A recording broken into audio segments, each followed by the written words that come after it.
Mr. President, meron po bang pisikal na kopya ng warrant of arrest laban kay dating Pangulong Rodrigo Duterte mula sa ICC? Oh, meron. I received it from Secretary Remulla.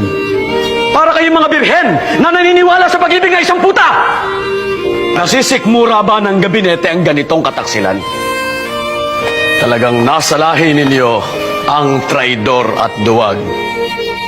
Walang nakaangat sa batas, kahit na presidente. So if the ICC issues an arrest warrant against former President Duterte, will the Philippine government hand him over? Will we do what? Don't recognize the warrant that they will send to us. So that's a no. That's a no. Kung magiging isang bansa man tayo, kailangan natin ng isang radikal na pagbabago. Mga kapatid, mayroon tayong mas malaking kaaway kaysa mga Amerikano. Ang ating sarili. Anong kasalanan ko? Akin ang anak ko! Akin ang... Asa si Bingbong? Bong! Bong! Bong, halika Bong, tinan mo. Abusan. Marami akong ginawa na hindi nagustuhan ng iba. O maybe lahat.